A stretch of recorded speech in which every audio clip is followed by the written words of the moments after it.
Welcome to the GPU hierarchy. It's a tough time to be a PC gamer right now because we have RAM shortages, storage shortages, and the memory shortages are causing graphics card prices to go up.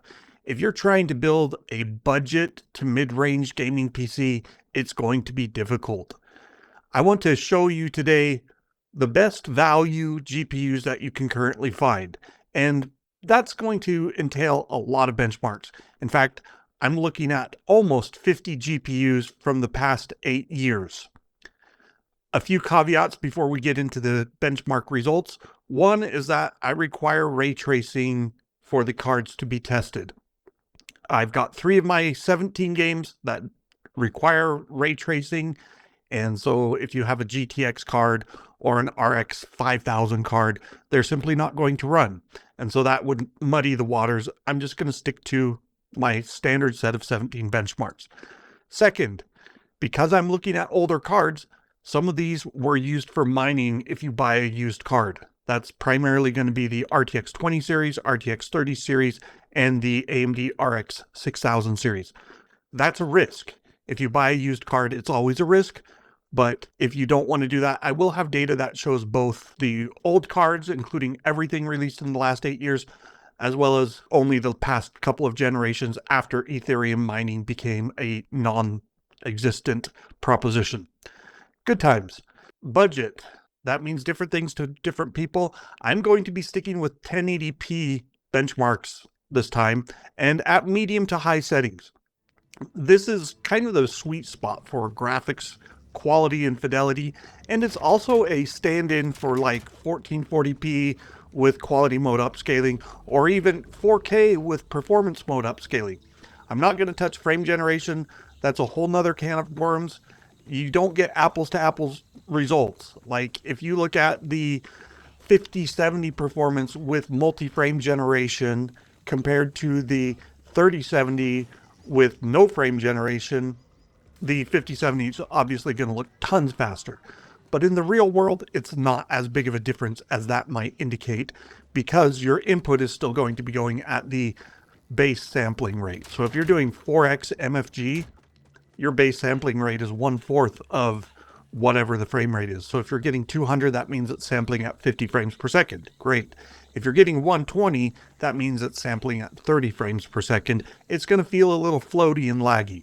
All right, let's get to the benchmark results. And I'm kind of drawing the line here at $700. That's prices that I can generally find, which means that some of the cards just didn't quite make the cut because they were priced too high, and that's fine. If you have one of the cards, great.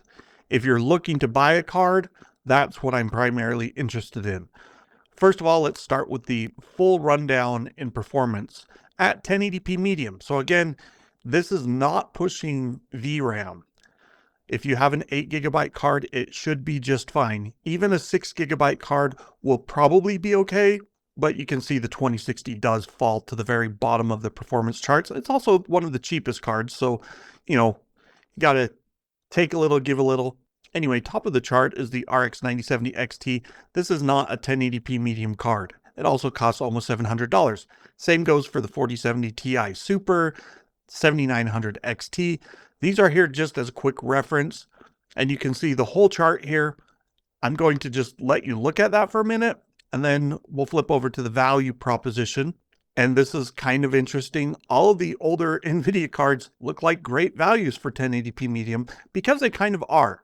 I mean, 2070, 3070 Ti, 2080 Super, 2070 Super, 3060 Ti, 2080, 3070, all of those are at the top of the chart. And even if we go below those, we get 2060 Super, the 3080, 10 gigabytes, and so on. It's not until we get down to the 4060 Ti 8GB card that we get a relatively recent generation GPU. And if you go above that to the 2080 Ti and above, all of those were almost certainly used for mining if you buy them used. So caveat emptor, right? Same goes for the AMD GPUs. Maybe not as good of a value here as you would hope for. 9060 XT 8GB still looks good, but a lot of the other cards that people may have really promoted as being great, they don't rank so well in the value proposition because we're at 1080p medium. Things would look different at 1080p ultra. I will do a separate video on that. Now, let's go ahead and wipe all this away and focus just on recent GPUs. What I mean by recent is pretty much the last 3 years after Ethereum mining ended. And I'm also going to get rid of the $700 and above cards because I don't think most people looking at a budget GPU are really going to be looking for a $700 GPU. In fact, I would say $400 and less is the sweet spot, but we're going to include them all for a minute and just roll with that. So here's the overall performance. RX 9070 at the top of the charts, ARC B570 at the bottom of the charts. You'll notice the 2060 is nowhere to be seen anymore because mining and old. The best value here though, what is it? Well, if you're just looking at performance, it's a little hard to say. Obviously, we're going to start hitting CPU limitations and other bottlenecks on the fastest GPUs like the 4070 Ti, 5070, 9070. We're not going to be able to stretch their legs, so to speak. But 1080p Ultra, I'll do that later. Let's go ahead and flip over to the value proposition. This is using current prices that I could find. All of the 9000 series from AMD, the RTX 50 series from NVIDIA, and the ARC B series are using brand new card prices. Everything else, meaning primarily the RX 7000 and the RTX 4000, those are going to be using average eBay prices or sold listings over the last 30 days. So used cards versus new cards, warranties versus probably not warranties, or at least less warranty. But here's how it stands. 4060 Ti 8GB takes top honors. That's mostly because its price is $72 less than the 5060 Ti 8GB. The newer 5060 Ti is a little bit faster, but it costs, what is that, like 30% more? Something like that. Same goes for the 9060 XT 8GB. Its performance is going to be right up there with the 5060 Ti 8GB. It costs a little bit less, but it performs a little bit worse. And the 4060 Ti 8GB, that's right in that same performance ballpark. It's not too far behind, so its lower prices pushes it to the top of the charts. Obviously, if you can find a better deal than the prices I'm listing here, which are current as of August 6th, 2026, then that changes the value proposition. This is not the final word. This is the current snapshot of what things look like. Cards that I would really like and recommend at this price, at this time, for 1080p medium to 1080p high, which could mean 1440p high with upscaling, maybe frame generation 2 if you've got like 4000 series or 9000 series. All right, of those, 4060 Ti 8GB, obviously that looks like a really good option. I do like the 9060 XT as well. The 5060 Ti 8GB, it's fine. You got to question like the added price for the relatively minimal gains in performance.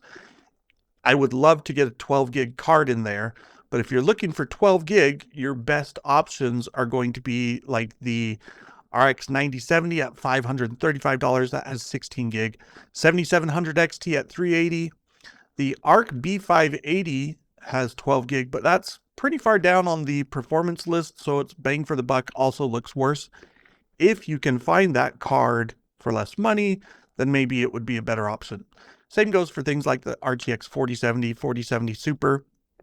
Valid cards work well, but they cost a little bit more, maybe too expensive for like a budget to mid-range GPU. Things that I would avoid, obviously right now the 16 gig 4060 Ti, 5060 Ti, and 7600 XT and the 9060 XT. Those all have lots of VRAM. You don't really need that much VRAM on this level of performance. And with prices of memory being so high, those cards cost way more than they're generally worth.